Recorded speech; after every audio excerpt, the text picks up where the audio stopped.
Good morning and welcome to Nature Watch. Nature Watch is sponsored by Waddell's Nursery, Floral, Garden, and Bird Center at the corner of 12th Street and Millam Road. And now your host of Nature Watch, I forget where you're at, and I forgot you were calling in, but he's here. He's live, kind of, sort of. Gary Yes. Miller, good morning, sir. Good morning. Where are you at? I'm in Kansas City. Oh, okay. And visiting my oldest daughter. Okay. And actually was cloudy the whole way out here. We came out Wednesday. Actually, it's been sort of sunny nights today. This morning, it's actually a little bit of rain that's going to be heading your way. And okay. Some needed rain again. Right. So, looking at the weather, the temperatures look like they're going to be somewhat seasonal in the next couple of weeks. So, it's a little warm up next week again. So, we'll see. Yeah, I was going to bring up something before we ventured further because I woke up this morning and I'm like, okay, I gotta look stuff up. First average snowfall date in Kalamazoo. I'm going to pull a trivia on you. Can you pull that off? Oh boy! Aha! I'm gonna say the 15th of November. If I gave it a 2-day swing, you'd be good because it's November 17th.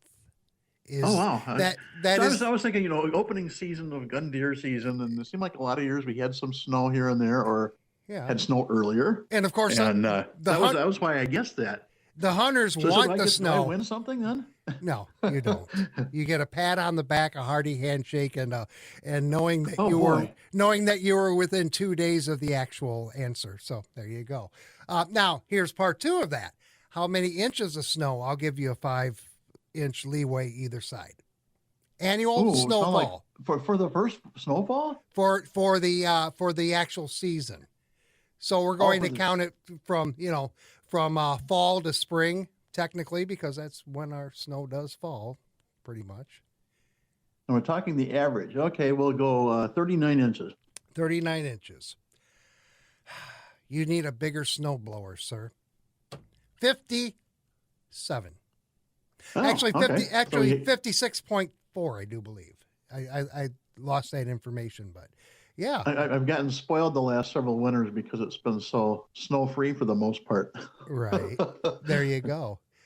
Tell you what. At least it was in the Upper Peninsula and trying to guess feet. I had to give you a plus or minus feet. Yeah. Yes. Tell you what, if you want to give questions or ask Gary questions in Kansas City, are you on the Kansas side or Missouri side? Kansas side. Okay, there you go. 382-4280 if you want to talk to Gary in Kansas City, Kansas, or you can text your question to us and I'll read it to him. 80373 is how you do that. Now, speaking of trivia, are we doing a trivia question today or are you just way too far Yes, actually away? we are. Okay. You're going to love this one. No, do. I'm not. I'm sure of that, but So actually, I would give you my trivia question because it's actually there's a chance of some potential multiple answers here. The now I see why you're in Kansas. You're far away, and I can't reach across and throw things at you. Okay, I got it. Yes. I got you. So the supermoons that have lit up the sky this year have been pretty spectacular. If you've seen them, like the Sturgeon moon in August, the Hunter moon in October, and those supermoons are the ones that look like they're just like really really close to Earth when they first come up in that full moon stage, and just real big, fantastic if you get a clear sky. So we actually have one more super moon coming up, and that's in this month of November. Okay. It's the last one of the year. Okay. And it's called the Beaver Moon, most commonly. Okay. And on Friday, November 15th, so coming up this next week, is when it's full moon, and it's going to appear bigger and brighter than normal. So my trivia question is, even though it's most commonly called the Beaver Moon, what is an alternative name for the November full moon? Oh. And there's multiples. So I only need one. Okay, I many need that alternative name for the Beaver Moon. Well, how many possibilities are there? How big are we swinging this barn door open? Oh, I see. I think we got 12 or 13 of them here. Okay. So pretty easily. Ladies and gentlemen, this might be your easiest chance to win at trivia today. Why don't you repeat that question one more time, and I'll offer up the numbers and the prize. Yeah. So, what is an alternative name for the supermoon of November, the full moon, not commonly called the beaver moon? So, what is an alternative name for the beaver moon? There's a dozen of them, folks. 269-382-4280. First correct caller will have a shot at that. And while we're talking about that, what else do you want to talk about from Kansas City? Well, so actually, we can talk. With all the weather we've had, the sandhill cranes have been really active. Seeing them all over in the fields right now. I see the Audubon Society of Kalamazoo is actually doing a little field trip going around Schoolcraft looking at sandhill cranes, I believe, today or next Saturday. There's a lot of them that sort of overwinter here and move sort of down by Indianapolis area or just south if it gets really cold here and then come back north when it warms up again. Slightly warmer. Okay. Actually some events we got coming up too. I'll actually talk events here while we're waiting for somebody to get their Google answer. Well, you know what? We can do that right now and then pick up on that. Let's do that. Judy's on the phone. Good morning. Hi. How are you guys? I'm great. I'm in Kalamazoo. He's in Kansas City. He might be better. I don't know.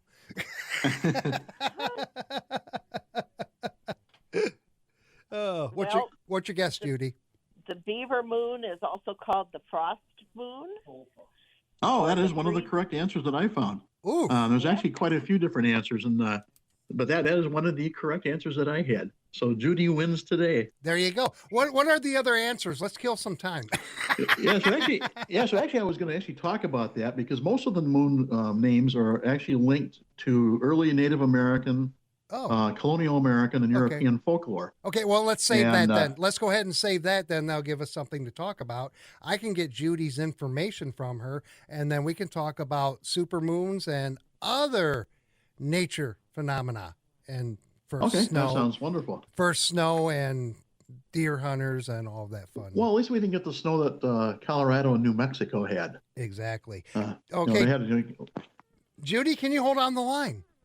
Yes, thank you. Thank you. And we'll be back with more Nature Watch. We're going to talk supermoons and other stuff coming up next on WKZO. What a lovely autumn week we've just enjoyed, but you can bet colder weather is on its way. Waddell's Nursery Florist and Garden Center has everything you need to protect your lawns and plants from winter weather, rodents, and hungry animals. This week, get the pack of 5 paper compostable leaf bags on sale at Waddell's for just $3.29. It's also time to cover your roses and other tender plants. Rose cones and shrub tents are easy to put on and protect plants from freezing rain, ice, and wind burn.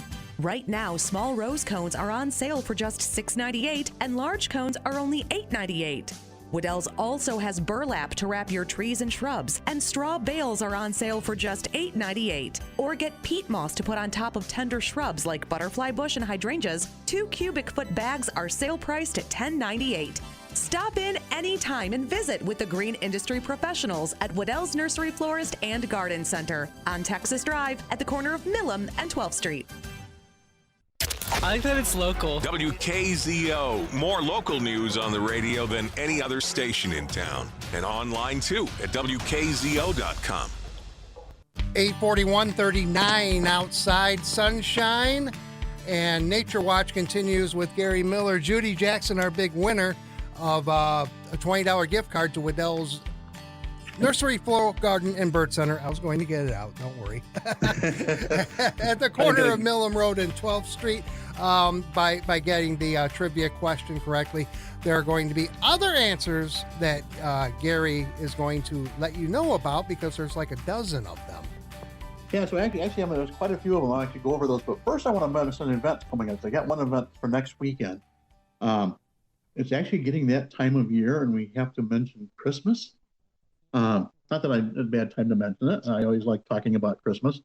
So next Friday night, the big Christmas tree in Waddell's parking lot is going to be lit for the first time for the season. Ooh. And that's at about 6 p.m. There's an open house from 4 to 6:30. So we're going to be open until 6:30 Friday night. And at 6 p.m., they're going to do the official lighting of that tree. And then there's also that open house continues on Saturday, 9 to 5, and gives you, we actually have some neat in-store specials, some neat Christmas deals. And going to have a cocoa popcorn bar Friday night, maybe a little bit of Christmas trivia. So neat time to get out. Looks like the weather might be, maybe on the chilly side, but nice night to get out. So good chance to try that out and maybe get in that holiday spirit early, because the time between Thanksgiving and Christmas this year is a week shorter than typical. So might as well start celebrating early. Yeah, there you go. I was looking, of course, and I do every day at the extended. 63 tomorrow and rain, and then we bounce around upper 40s to mid 50s. Yeah, pretty much through the week. Next weekend, 54 Saturday, 58 Sunday. No rain mentioned. So, and that's a little above, but it's seasonal. Yeah, it's more seasonal. It's still not bad. It's not, down in the teens or single digits, so which it has happened before in November. Yes, it has. Or it's not a big monster blizzard coming through, which has happened also. Right. So we need the moisture. We need that cold weather for everything to get healthier. I think get rid of some of those pesky, detrimental insects and other pests, and try to get maybe nature a little more in balance again. So anyway, about the beaver moon.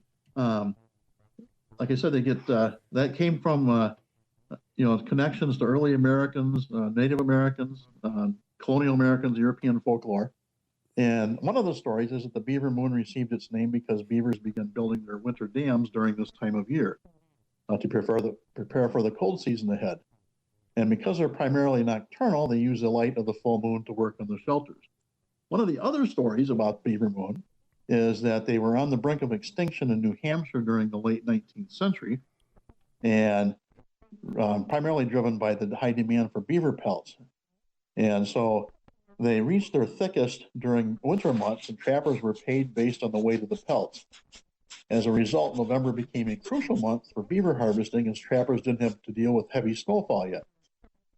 It is plausible that that's how the November's full moon acquired its name. So there's a couple stories there.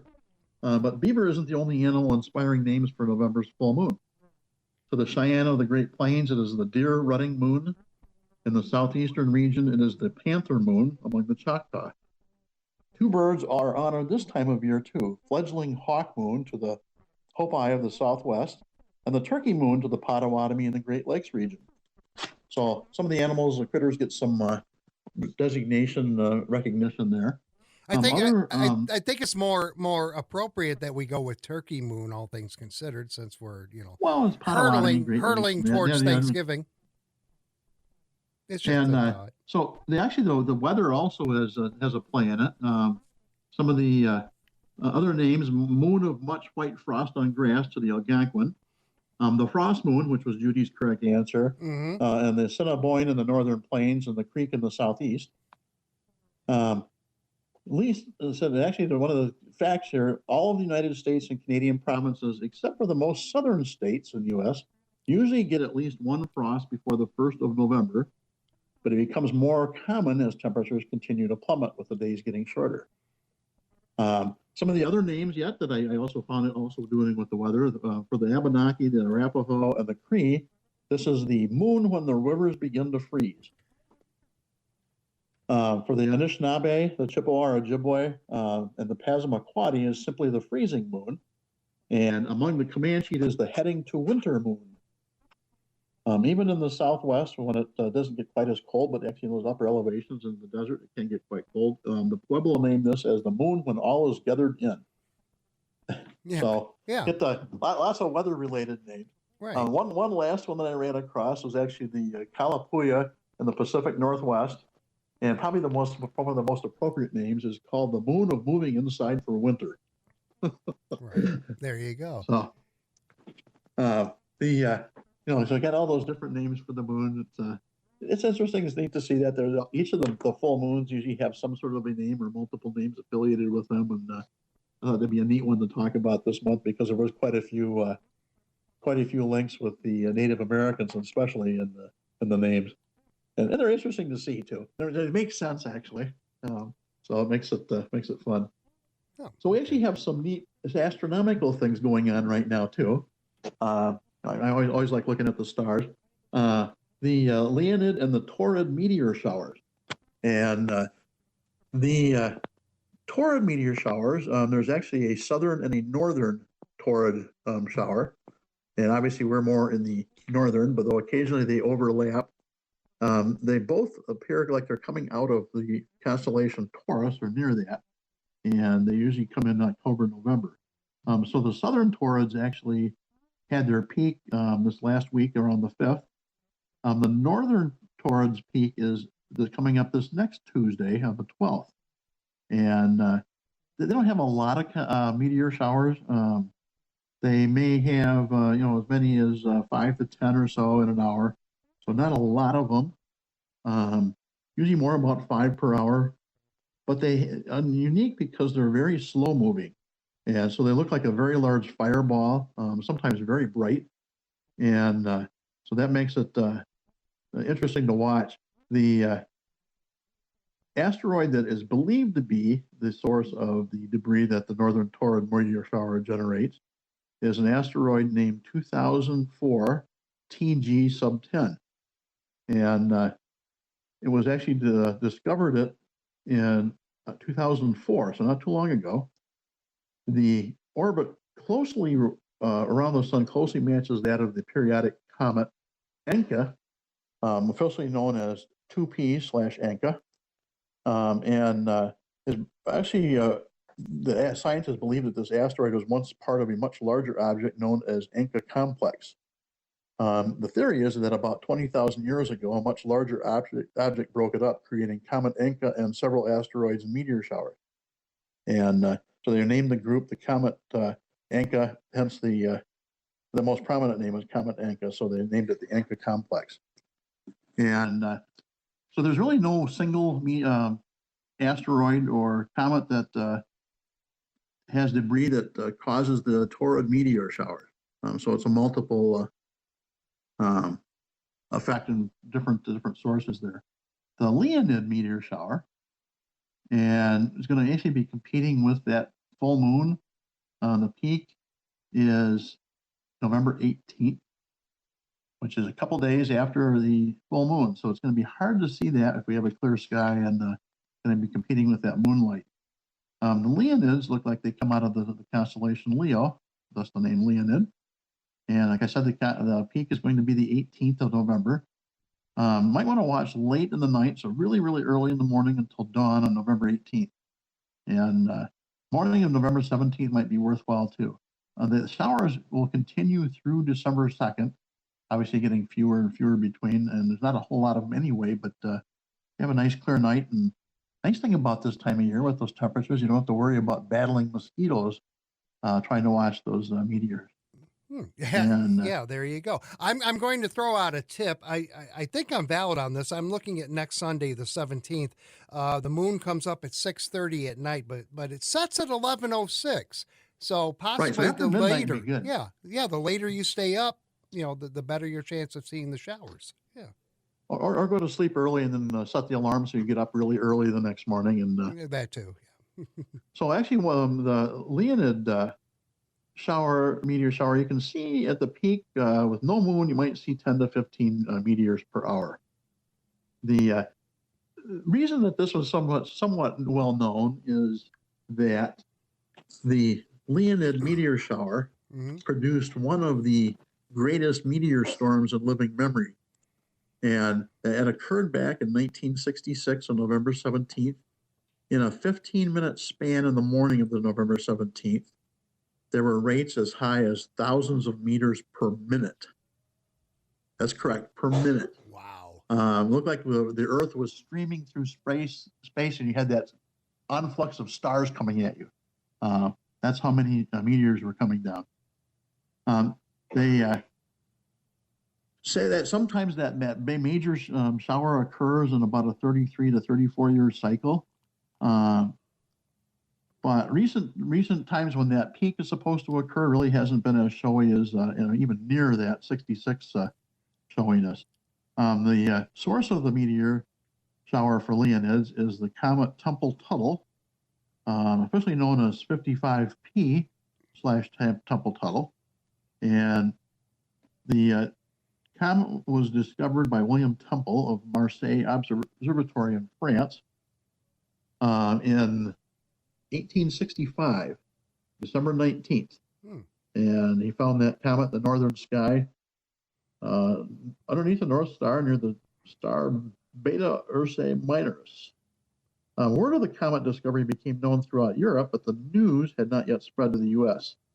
Morris Tuttle of Harvard College Observatory picked up the comet 17 days later on the evening of January 5th, 1866. Because this was an independent discovery, Tuttle's name was added to the comet, thus the name Temple-Tuttle. And they estimate the orbit of this comet of being 33.17 years. So they see that every 33 years you get that major debris field that we go through. So 66 and another 33 years would have been 99, or 34 years would have been 2000. So they're estimating maybe about 2031 or 2, we may see that next major, potential major meteor shower. So Mark, put it on your calendars now. Plan ahead for that. But neat time to see if you see something like that. Even if you see hundreds per hour, it's fantastic to see. It's just hard to imagine seeing thousands per hour, except with like the old screensavers that I remember on computers had that effect of looking like you're going through the stars, or we saw it like in some of the science fiction TV shows in the it's almost movies. almost like your less explosive fireworks show, so to speak. I guess I'm just throwing it out there.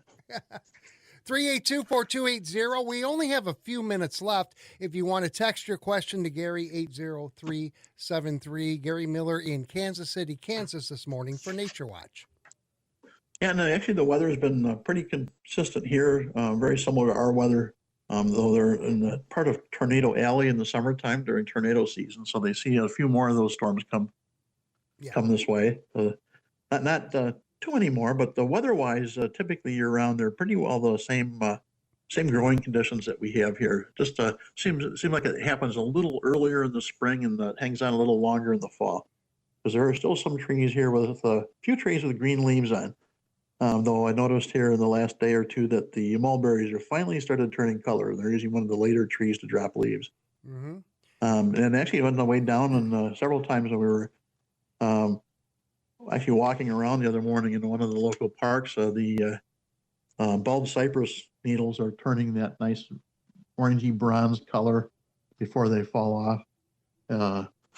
They're always neat to see this time of year. Yeah. They're one of the three common or fairly common deciduous conifers. So they're in that conifer family of the pines and spruces, but they're deciduous in that they lose their needles each year. So the bulb cypress typically turns that orangey bronze color. You see them and they're growing in wet locations. They don't mind that moisture. You'll see the knees from those bulb cypress, so those roots will stick up so they get some air. They don't like being totally submerged all the time. And so they get what they call them the bulb cypress knees and those little knobs of root coming up through the soil. The other two trees that are somewhat common, the dawn redwood. And dawn redwood or redwoods are not native to this part, at least in recent times. But they typically turn a nice golden yellow and before they drop their needles. So they've usually been introduced. You think of the redwoods being more out in the West Coast, and that's where they typically grow now. But they found fossils of redwoods pretty well all sorts of locations around the world. The more common one you see around here in the Midwest is the tamarack or larch, and those also turn yellow and lose they have a very nice feathery, very fine needled tree. They're always neat conversation pieces if you plant one of those in your yard and your neighbor thinks, oh gosh, your tree's dying. But in fact, no, you can do a little education with the neighbors and say, no, it's a deciduous conifer. It was losing its needles on purpose. If you've noticed, all the other conifers, like the spruces and pines, the arborvitae, the cedars, they all have lost some needles, and that's typical. They usually drop those needles going into winter, so they don't have as many needles to carry through the winter. And so that's why you see some of those trees. White pines are notorious for that. Usually, like this time of year, it looks like they are losing almost half their needles. Those brown needles coming down on those windy days.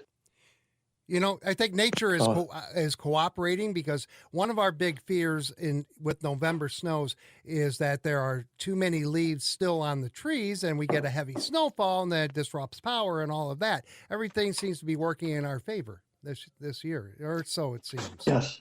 Yeah, that's always a big fear, especially with those early snowfalls, because you get some of those trees that, especially a lot of the oaks, will hang on the leaves of beeches.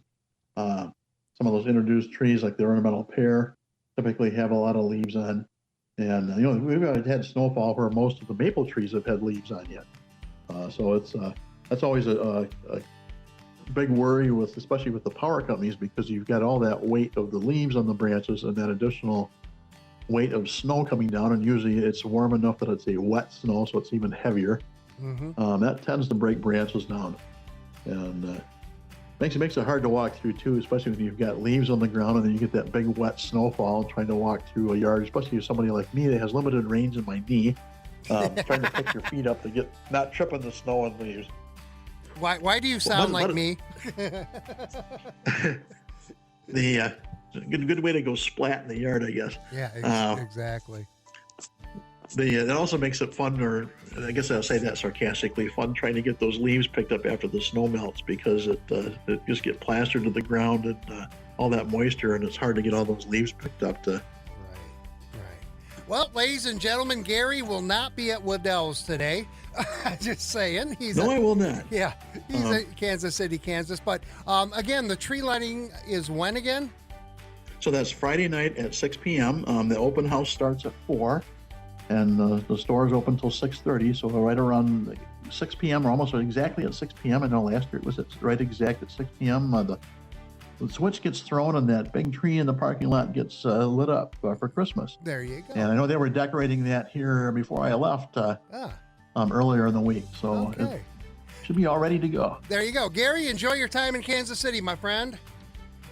Oh, I will. Get to eat some barbecue down here. There you go. And thank you for listening to this edition of Nature Watch. Tune in each Saturday for Nature Watch, brought to you by Waddell's Nursery, Floral, and Garden Center right here on 590 and 106.9 FM WKZO.